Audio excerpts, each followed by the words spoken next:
Please.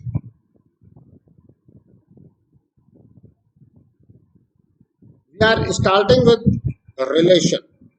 What is the relation? इतना याद रखना, डिटेल डिस्कशन अभी रिलेशन का मैं नहीं करूंगा। रिलेशन आपने 11th क्लास में थोड़ा सा पढ़ा है, लेकिन मैं ये भी नहीं कह रहा कि हम वहां से पिक कर रहे हैं। मुझे जितनी रिक्वायरमेंट है मैं उतना बताते हुए चल रहा हूं, और फिर पूरा रिलेशन, क्योंकि वो आपके एनसीईआरटी का 1.1 बनेगा, हम डिटेल डिस्कशन करते हुए अलग से पढ़ेंगे, ठीक है। बट स्टार्ट हमें रिलेशन से ही करना पड़ेगा। Relation is a rule oblique law, एक रूल है, लॉ है, by which elements of a non-empty set A are related or associated with the elements of non-empty set B.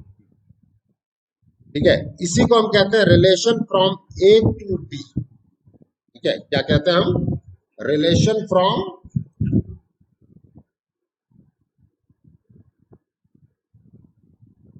Set A to set B.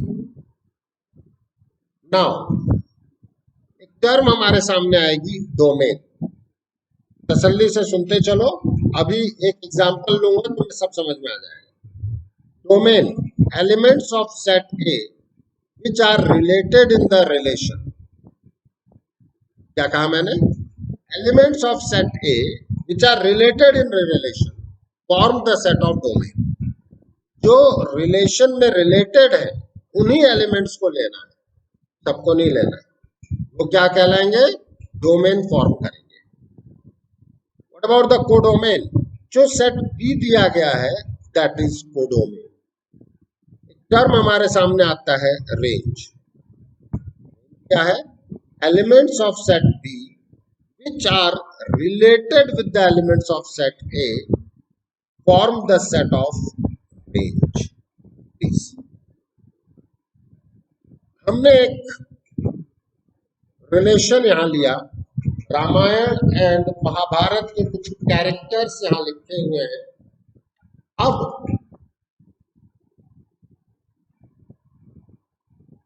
यह है मेरा set A, यह है मेरा set B, ये मेरा one of the favourite example है, क्योंकि हम सभी इतना तो जानते हैं, रिलेशन है फादर टू सन।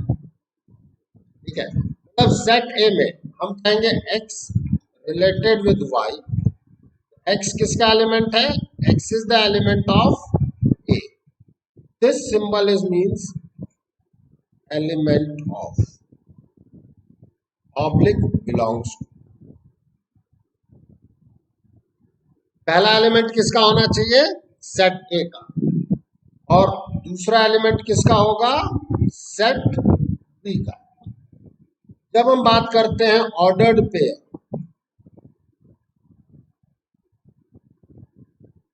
पेयर का मतलब होता है टू, ऑर्डर का मतलब उनको किस ऑर्डर में आप लिख रहे हैं। तो first element is from A and the second element will be from B. ये हमारा ऑर्डर्ड पेयर, जो आप x रिलेटेड विद y में बात करेंगे।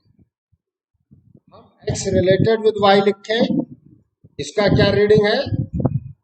x is related with,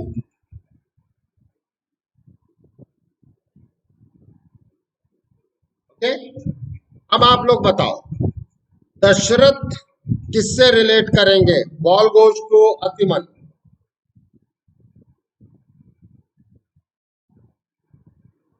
Ram से, केवल राम से ही रिलेट करेंगे? दोनों से relate. Dhritarashtra, ball goes to Pragya. Duryodhan. Pandu, Archie. और भीष्म किससे रिलेट करेंगे? अरे एनीवन? किसी से भी नहीं। बिल्कुल सही बात है।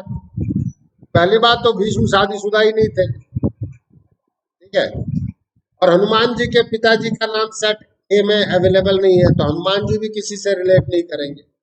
यही रिलेशन है बेटा, नथिंग एल्स। रिलेशन की बेसिक डेफिनेशन जो है वो यही है कि every element, I am sorry every नहीं, कि element of set A are related with the element of set B. अब आप जब इस रिलेशन को ऑर्डर्ड पेयर में रिफ्लेक्ट करने गए, then this R can be written as Dashrath Ram। पहला एलिमेंट सेट ए से होगा, Dasharath Lakshman.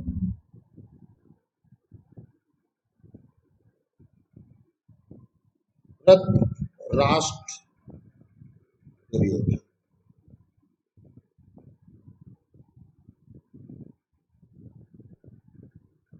Pandu.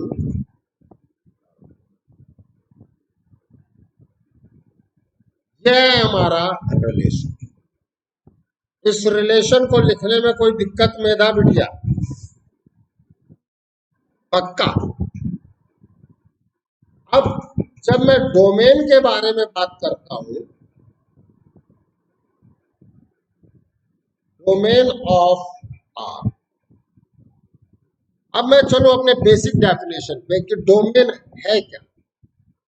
Domain is the element of set A which are related in the relation। जो रिलेशन में रिलेटेड है, ध्यान रखना।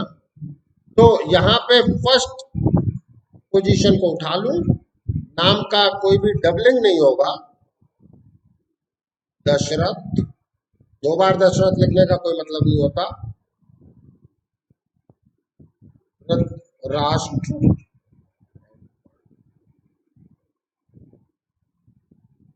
इस गिवन रिलेशन में डोमेन में भीष्म नहीं है। ये बात सबको समझ में आ गई कि नहीं आ गई? बोल। और राघव, अब एक टर्म है हमारे पास रेंज। अब मैं बात करूं what is the range. Range है elements of set B which are related with the elements of set A. तो देख लो भैया कौन कौन रिलेटेड है। सेकंड पोजीशन पे उठा लो ऑर्डर पेयर के, राम, लक्ष्मण, दुर्योधन एंड अर्जुन। ये हमने रिलेशन के बारे में वर्कआउट किया। पलक, कोई दिक्कत? प्रज्ञा, अब मैं एक टर्म यूज करने जा रहा हूं यहां, आर इनवर्स। अभी तो मैंने केवल आर दिखाया है, अब मैं वर्कआउट करने जा रहा हूं आर इनवर्स। आर इनवर्स इसे हम कहते हैं R inverse. Means now it will be from defined from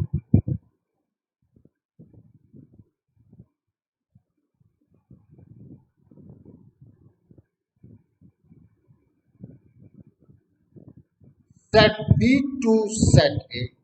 अगर आर ए से बी में डिफाइंड है तो आर इनवर्स किससे किस में डिफाइंड होगा? If x related with y, then y related with r inverse x। हाँ या ना? तो अब हम बात करते हैं आर इनवर्स पे। तो बट ऑब्वियस है ये रिलेशन हो जाएगा सन टू फादर, आया ना? Now it is Ram Dasharath,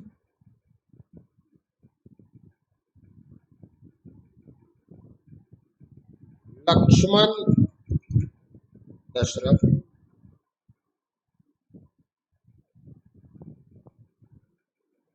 Duryodhan Dhritarashtra,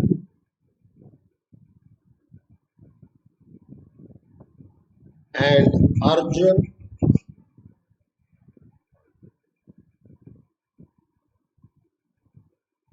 अब इसका डोमेन लिखना चाहूंगा तो क्या होगा भाई, फटाफट बोलो प्रांजल।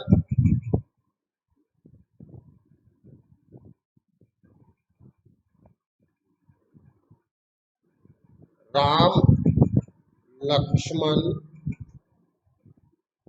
दुर्योधन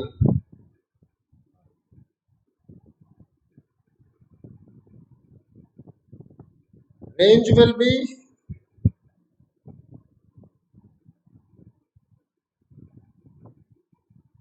Dashrath,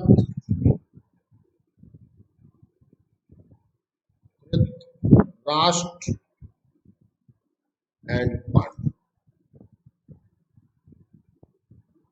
अब जितना पढ़ाया है मैंने बेटा उसमें किसी को कोई दिक्कत हो, प्रियांजल स्नेहा,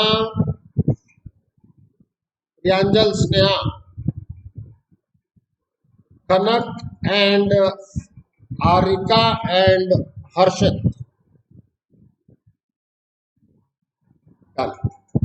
किसी और को कोई दिक्कत हो पूछ लो भाई, नाम लेना जरूरी नहीं है, आपका पूछना जरूरी है। कोई दिक्कत? अब हम बात करने जा रहे हैं फंक्शन पे। A and B are again two non-empty sets। अब हम बात कर रहे हैं यहाँ function is a specific kind of relation. Function क्या है? एक स्पेसिफिक काइंड ऑफ रिलेशन है। कैसा रिलेशन है? इन विच एवरी, अब देखो मैंने इसे रेड कलर से डिनोट कर दिया है, मतलब इंपॉर्टेंट तो है, आया ना। इन विच every elements of set A is related with unique element of set B। अब ये जो दो वर्ड्स हैं बेटा, ये दो वर्ड्स इस फंक्शन की जान होते हैं। अब कोई भी रिलेशन फंक्शन नहीं है, देखो every function is a relation, उसमें तो कोई दिक्कत है नहीं, लेकिन फंक्शन जो है वो स्पेसिफिक काइंड ऑफ रिलेशन है। कैसा रिलेशन? जिसमें सेट ए के हर एलिमेंट का रिलेशन होना चाहिए। ऐसा रिलेशन होना चाहिए, यूनिक रिलेशन होना चाहिए। अभी हम बात करेंगे आगे। Domain, set A is now known as domain. क्यों? क्योंकि जब सेट ए के सभी एलिमेंट रिलेट कर गए तो कुछ बचा ही नहीं। Codomain, again set B is codomain। Range, elements of set B which are related with the elements of set A form the set of range। मैं आपसे जो बात कह रहा हूं उसको समझना। मैं कुछ एग्जाम्पल्स ले रहा हूं और आप सबसे एक रिक्वेस्ट है कि आप लोग तब तक आगे मत पढ़ने देना जब तक आप उसको पूरा समझना, ठीक है? प्लीज।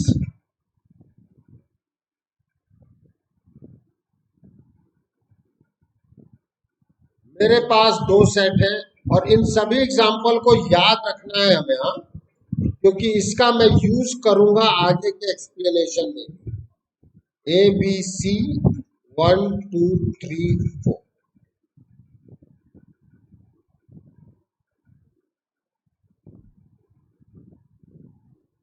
एक रिलेशन R1 है, R1 is your A,1 B, क्या ये रिलेशन फंक्शन है? Is this relation is a function? Ball goes to Sneha. Why बेटा?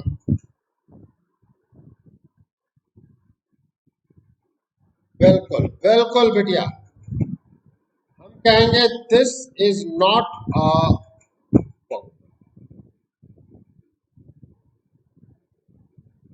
This relation is not a function.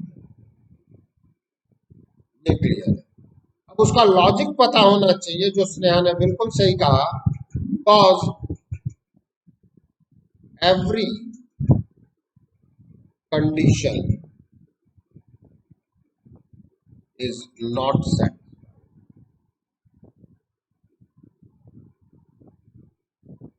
Sir हमें तो बात नहीं समझ में आई। मैं कहूंगा C is not related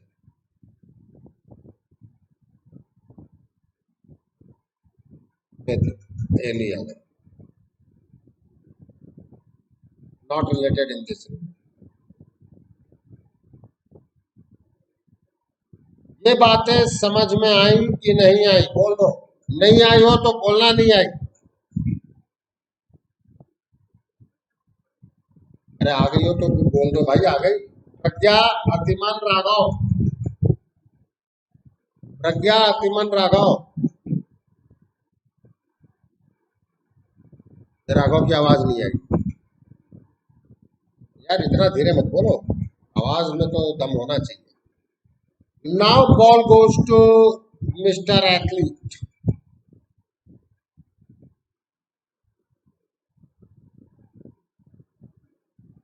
mic on कर लेना भाई।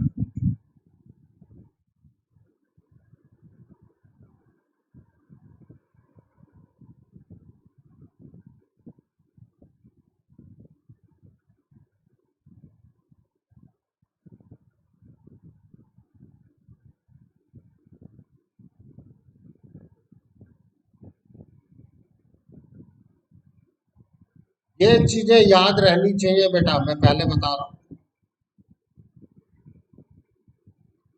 क्या ये रिलेशन फंक्शन है? क्यों नहीं?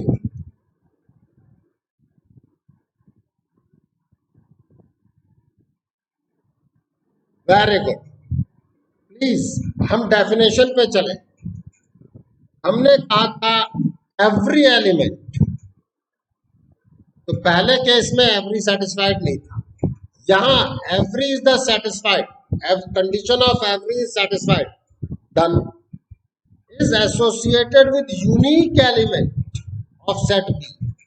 वो सेट बी के एक एलिमेंट से ज्यादा रिलेट हो ही नहीं सकता। ठीक है, तो वही चीज हमने कह दिया, this is not a function.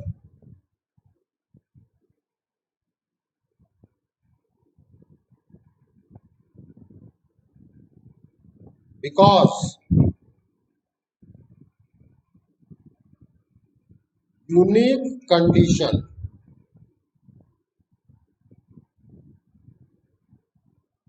does not satisfy.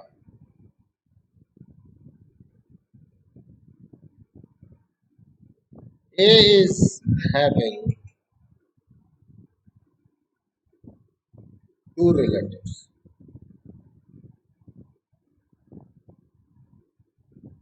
अब all goes to Kanak.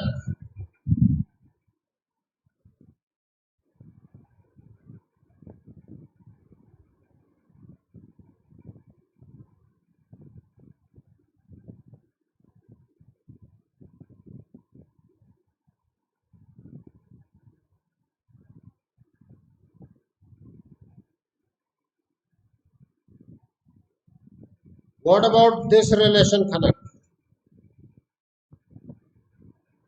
Why?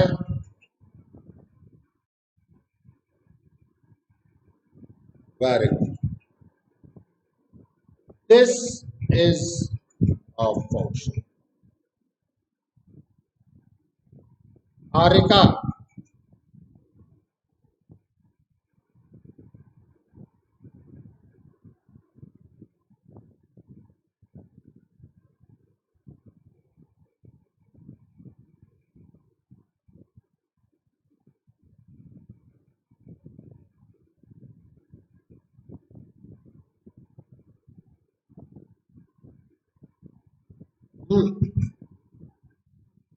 Function है नहीं है? क्यों है?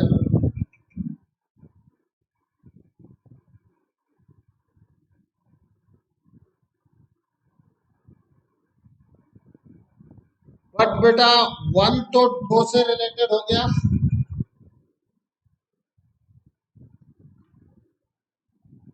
है आदिका?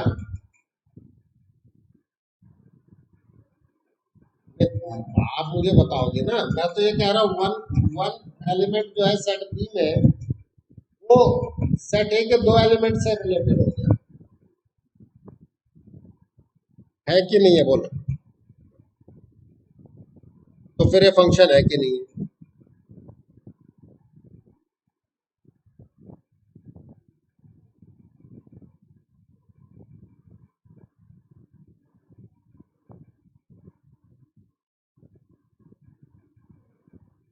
बिल्कुल बिल्कुल आप सही कह रही हैं, मैं आपको कंफ्यूज करना चाह रहा हूँ, चिंता मत करो, मैं वही चीज देखना चाह रहा हूँ।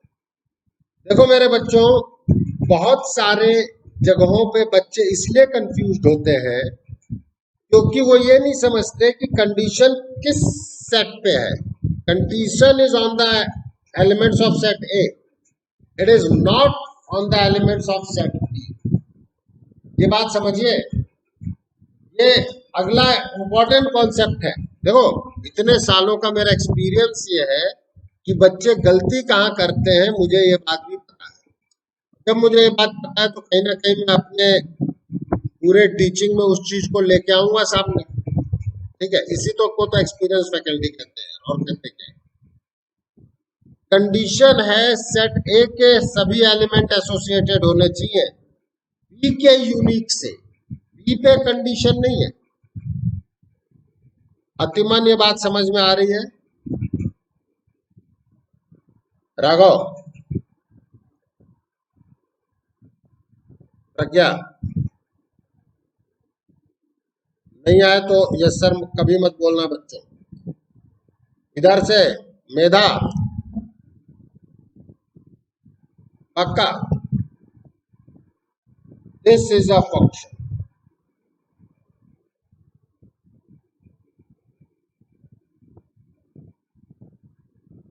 cause condition is on the elements of set A,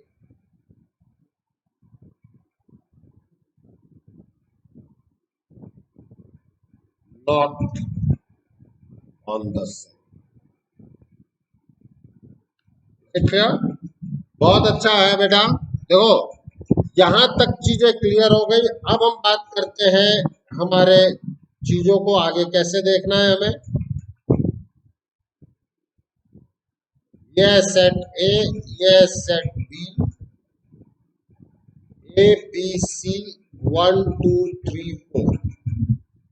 जब हमने यहाँ रिलेट किया ए को 1 से, बी को 1 से, सी को 2 से, हम कहते हैं दिस इज डोमेन। ये कहा था हमने, this is codomain and this will form the range. जब हम बात करते हैं y एज अ fx, हमेशा y is function of x हम लिखते हैं। फॉर दिस एग्जाम्पल,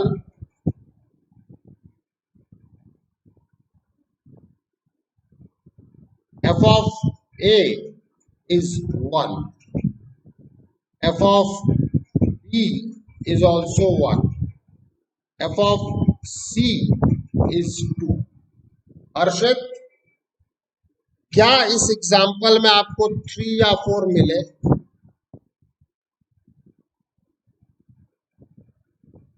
क्या इस एग्जाम्पल में आपको कहीं से भी 3 या 4 मिला बेटा? नहीं है ना, तो बिल्कुल नहीं मिला। तो y को मैं कोडोमेन कहूंगा कि रेंज कहूंगा?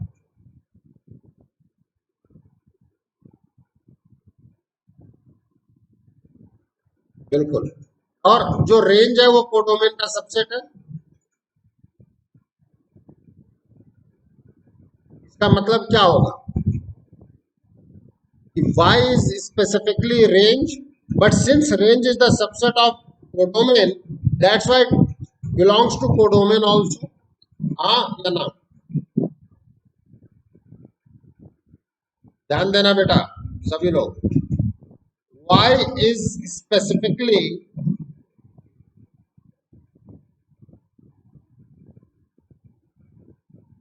Range, but since range is subset of codomain, range codomain में है कि नहीं है बोलो? hence it also belongs to codomain. अब एक चीज और ध्यान देना, हम जब बात करते हैं तो यहां कुछ नॉमेनक्लेचर किए गए, that is y is said to be image of x and x is said to be pre-image। जब कभी भी आप y equals to f x कहेंगे, का ये मीनिंग होता है क्या? y जो है वो x की इमेज है और x क्या है? y की प्री इमेज है। ओके, अब मेरे बच्चों हम बात कर रहे हैं ग्राफिकल रिप्रेजेंटेशन ऑफ फंक्शन। अब उसमें हम चलते हैं, उसमें हम एक चीज और लिख लेते हैं, वो ज्यादा बेटर रहेगा। अगर आप x कह रहे हैं डोमेन के एलिमेंट को और y आपने कहा कोडोमेन के एलिमेंट, नहीं बोला ना? लेकिन मैंने ये भी बता दिया कि y कोडोमेन मतलब जो भी चीज आएगी वैल्यू वो होगी तो कोडोमेन में, बट इस पर्टिकुलर रिलेशन में जैसे 3 और 4 नहीं आया, उसी तरीके से आप बाकी जगह भी कई चीजें नहीं ला सकते। ठीक है, अब देखो मेरे बच्चों इसका क्या मतलब है। x कौन है? Element of set A. तो अब मैं अगर अपनी डेफिनेशन को ये कहूं कि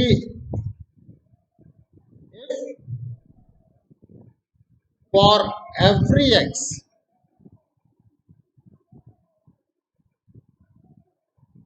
which is element of domain, we have unique y in codomain oblique, then the given relation is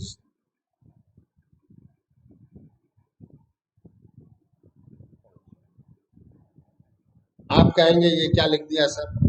कुछ नहीं लिखा बेटा, जो फंक्शन की डेफिनेशन मैंने एलिमेंट्स ऑफ सेट ए और बी के टर्म में लिखी थी उसी को अब मैंने एक्स और वाई के टर्म में लिख दिया है।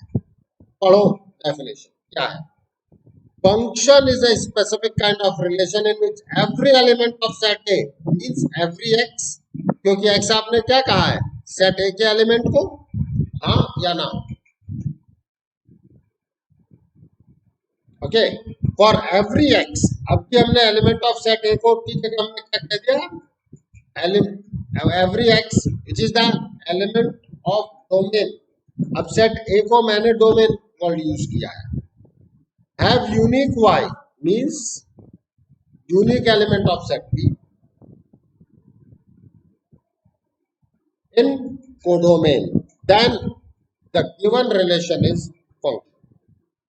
Please, graphical representation, एक दो टर्म यूज कर रहा हूं, जब मैं इसको लिखा हुआ देख रहा हूं तो आप ये मानना कि ये आपके बिल्कुल नहीं समझ में आएगा, लेकिन जैसे ही मैं एग्जाम्पल करा दूंगा ये सब समझ में आ जाएगा।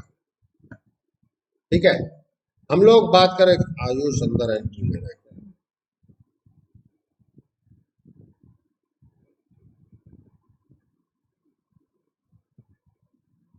प्लीज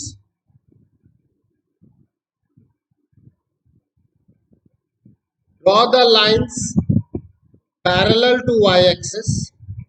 क्या करना है? लाइन ड्रॉ करना है parallel to y axis.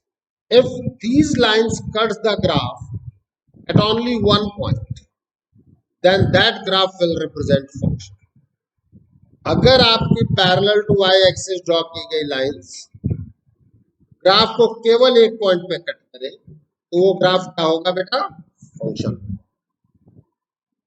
But if there exist at least one line which doesn't cut the graph or cuts the graph more than one point, then that graph will not represent function. तो वो graph function नहीं होगा। Lines should be drawn for the domain of the function. Lines हर जगह नहीं draw करनी है, function के domain के लिए ड्रॉ करनी है। If domain is not given, take it as R. उसे आपको ऑल रियल नंबर लेना है।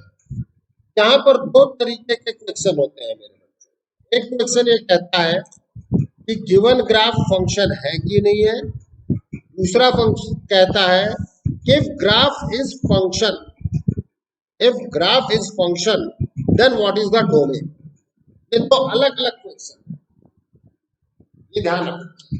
मैं आगे इस चीज को और क्लियर करूंगा। ये दो अलग अलग चीजें हैं।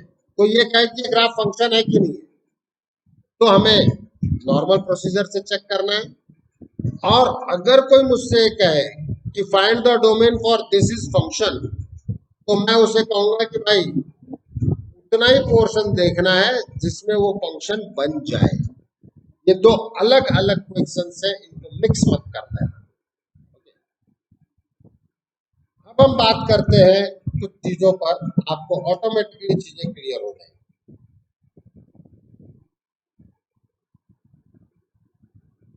और साथ में मैं जो ग्राफ बताता जा रहा हूं उनको आपको याद भी करना है। ऑल्दो आप दिमाग लगाएंगे तो बहुतों को ये 11th में मैं करा चुका हूं।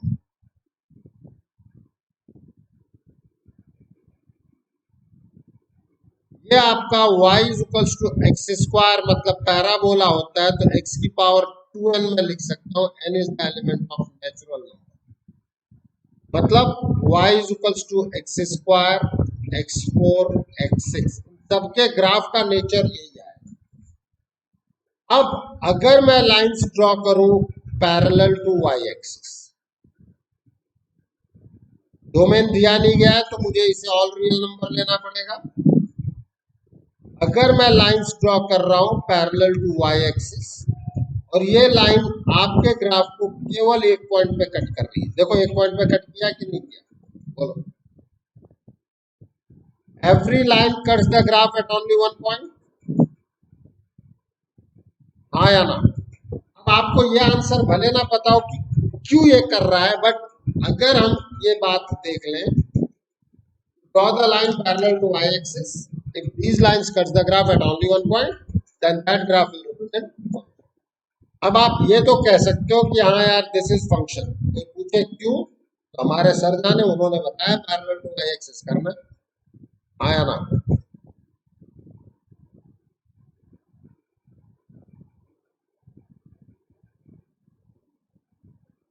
हमारे सर जाने, हम उन्होंने हमें इतना ही बताया तो हम तो इतना ही सीखेंगे नहीं।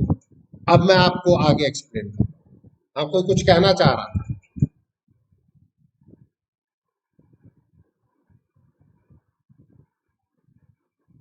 बिल्कुल, मैं यही बता रहा हूँ। देखो, मैंने पहला क्वेश्चन ये आएगा बेटा, हमने y एक्सिस के पैरेलली लाइन क्यों draw? Why we have draw the line parallel to y-axis? 9th class में आपको कोऑर्डिनेट ज्योमेट्री इंट्रोड्यूस है, उसमें line parallel to x axis, parallel to y axis बताई गई है 9th क्लास। 10th में भी है, 11th में मैंने पूरा ही पढ़ा दिया है। तो पैरेलल टू वाई एक्सिस की ब्यूटी क्या होती है आर्च की?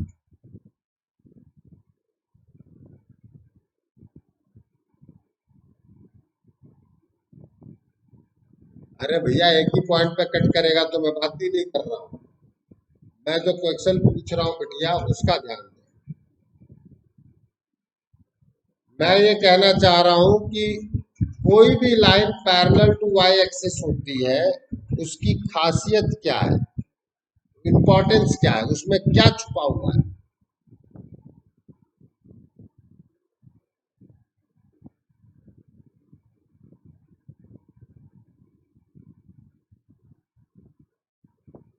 हाँ, if a line is parallel to y-axis, x will always constant। ये बात समझ में आई कि नहीं आई बोलो? ये जैसे है x इज इक्वल टू 0, यहाँ है x इज इक्वल टू 1, यहाँ है x इज इक्वल टू 2, ये x इज इक्वल टू 3, ये x इज इक्वल टू -1, ये x इज इक्वल टू -2, ये x इज इक्वल टू -3, ये x is equal to. When we are drawing the line parallel to y-axis, it means कि उस पर x constant होगा, और अगर उसने एक ही पॉइंट पे कट किया, इसका मतलब है कि उस एक x के लिए एक ही y है। बात समझ में आई कि नहीं आई बोलो? देखो ये भी मैंने आप लोगों के लिए लिख रखा है, why I am drawing the lines parallel to y-axis, because on the line parallel to y-axis, x is always constant and I want to check how many y is there for one particular value of x। मैं check क्या करना चाहता हूं कि function है कि नहीं है। तो फंक्शन में क्या बताया मैंने, पढ़ो इसको, ये नीचे लिखा है, if for every x which is the element of domain we have unique y। अगर एक x के लिए यूनिक y है तो मैं देखना चाहता हूं ना एक x के लिए कितने y हैं।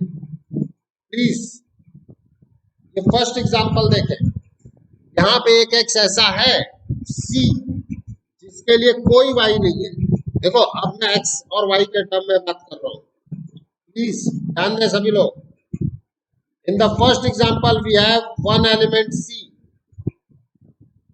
which doesn't have any y, any relation, that's why it is not a function। ये बात समझ में आई कि नहीं आई बेटा? प्रतिमान, और इस जगह पे एक y ऐसा है जिसके लिए एक से ज्यादा, एक x ऐसा है जिसके लिए एक से ज्यादा y है। हर्षित, खनक, स्नेहा, मल्हार, उसका माइक वर्क नहीं कर रहा, प्रांजल, प्रियांजल, देखो एक एक टर्म को क्लियर कर लो, नहीं तो आगे आप लोग इसी के कारण परेशान होंगे। आज हो सकता है आपको लगे कि मैं थोड़ा स्लो पढ़ा रहा हूं, लेकिन बेटा मैं स्लो नहीं पढ़ा रहा हूं, मुझे पता है कि मैं क्या पढ़ा रहा हूं। अब यहां पर सभी x के लिए यूनिक y है, हाँ या ना, चाहे इधर हो चाहे इधर हो, x के लिए तो यूनिक y है, y के लिए कितना है हमें नहीं पता, लेकिन x के लिए तो यूनिक y है। वही चीज हमने यहाँ बात की बेटा। अब आ गए, अब इस लाइन को पढ़ो, ये तो मैं सब समझ में आया। Draw the lines parallel to y-axis. If these lines cuts the graph at only one point, then that graph will represent function। वो ग्राफ फंक्शन को रिप्रेजेंट करेगा। अब इसके बाद हमारी बात है, if there exists at least one line which doesn't cut the graph or cuts the graph more than one point, then that graph will not represent function। आप कहेंगे ये क्या बोला सर आपने? अभी बताता हूँ बेटा क्या बोला मैंने।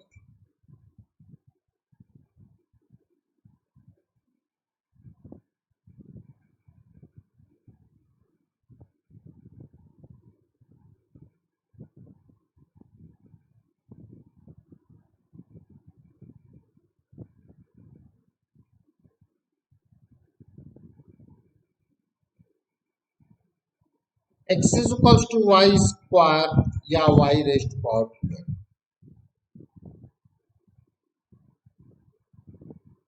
ये सब ग्राफ याद हो जाए। अगर मैं यहां ध्यान दूं,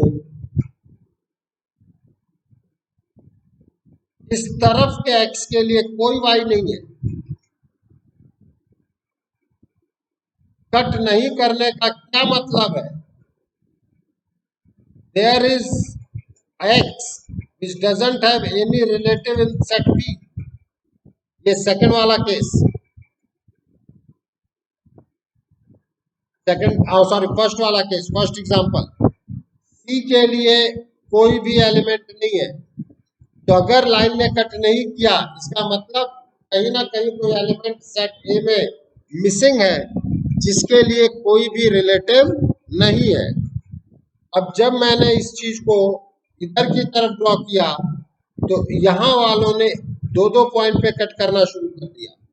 मतलब इन y के लिए, इन x के लिए एक से ज्यादा y है, हाँ या ना?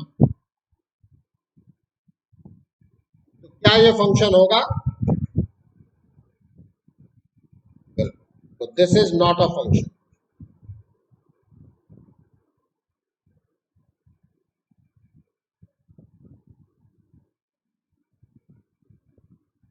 कोई दिक्कत? अनुकृति, आरती, रिद्धि, हमारे दोनों हर्ष बिल्कुल क्लियर है।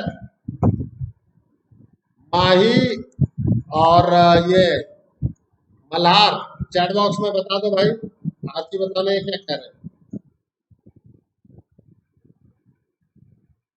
अलग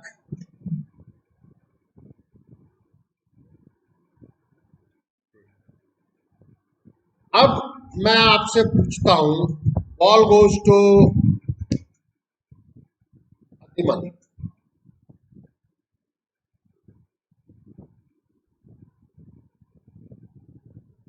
अतिमन तुरंत रिस्पॉन्स होना चाहिए कि यस सर। क्वेश्चन तो मैं अभी पूछूंगा। Is this graph is a function?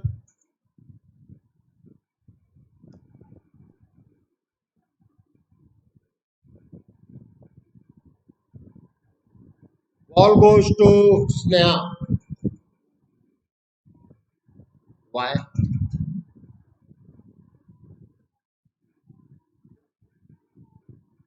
बिल्कुल अतिमन, आपने केवल उतना देखा जितने में ग्राफ है। मैंने एक वर्ड यूज किया था, there is two type kind of questions. First question ये कहता है कि ये ग्राफ फंक्शन है कि नहीं है। दूसरा, ये ग्राफ फंक्शन है तो डोमेन क्या होगा। और अब तक मैंने कोई डोमेन नहीं दिया है, और मैंने यहां एक थर्ड पैरा लिखा है, lines should be drawn for the domain of the function. If domain is not given, take it as R. R मतलब ऑल रियल नंबर। तो बेटा, अगर मैं ऑल रियल नंबर लूंगा, तो क्या इस तरफ के लिए मेरे पास कोई y है? अतिमन नहीं है ना? तो this is not a function.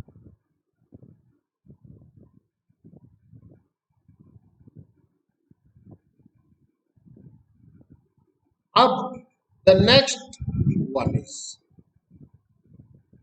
F from. अब मैंने दे दिया क्लोज इंटरवल 0 टू इंफिनिटी। मतलब अब मैं नेगेटिव साइड में नहीं दूंगा।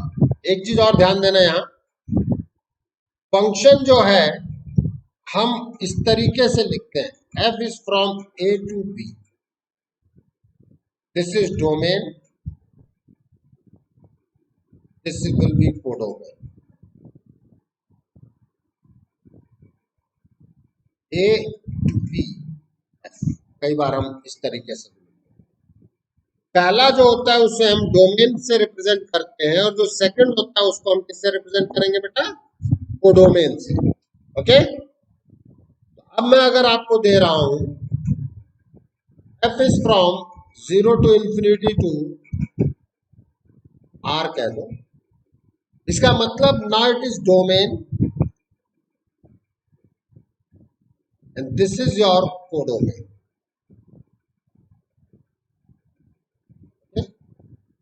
जब मैं इस पर बात कर रहा हूं मेरे बच्चों, अब मैं आपसे ग्राफ पूछता हूं and ball goes to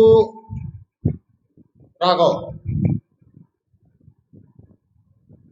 Raghav, ये ग्राफ फंक्शन है कि नहीं है बोलो?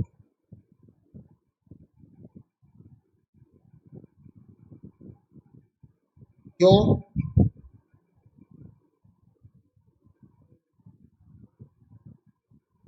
अब मैं लेफ्ट साइड जाऊंगा ही क्यों, ये तो बता दो।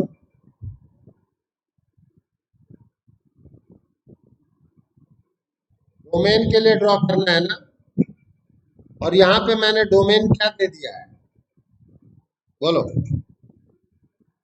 तो क्या मैं लेफ्ट वाई एक्सिस के लेफ्ट में जाऊंगा तो 0 से लेस नहीं हो जाएगा वो? तो क्या मैं वाई के लेफ्ट में जा सकता हूं? So now I will not move towards the left hand side of y-axis because domain is given to me, that is close interval. Close interval का मतलब होता है बच्चों कि वो पॉइंट इंक्लूड किया गया है। देखो यहां भी एक ही पॉइंट पे कट किया, इधर भी एक, इधर भी एक, इधर भी एक, इधर भी एक, इधर भी एक। So this is okay. हाँ या ना? Any problem?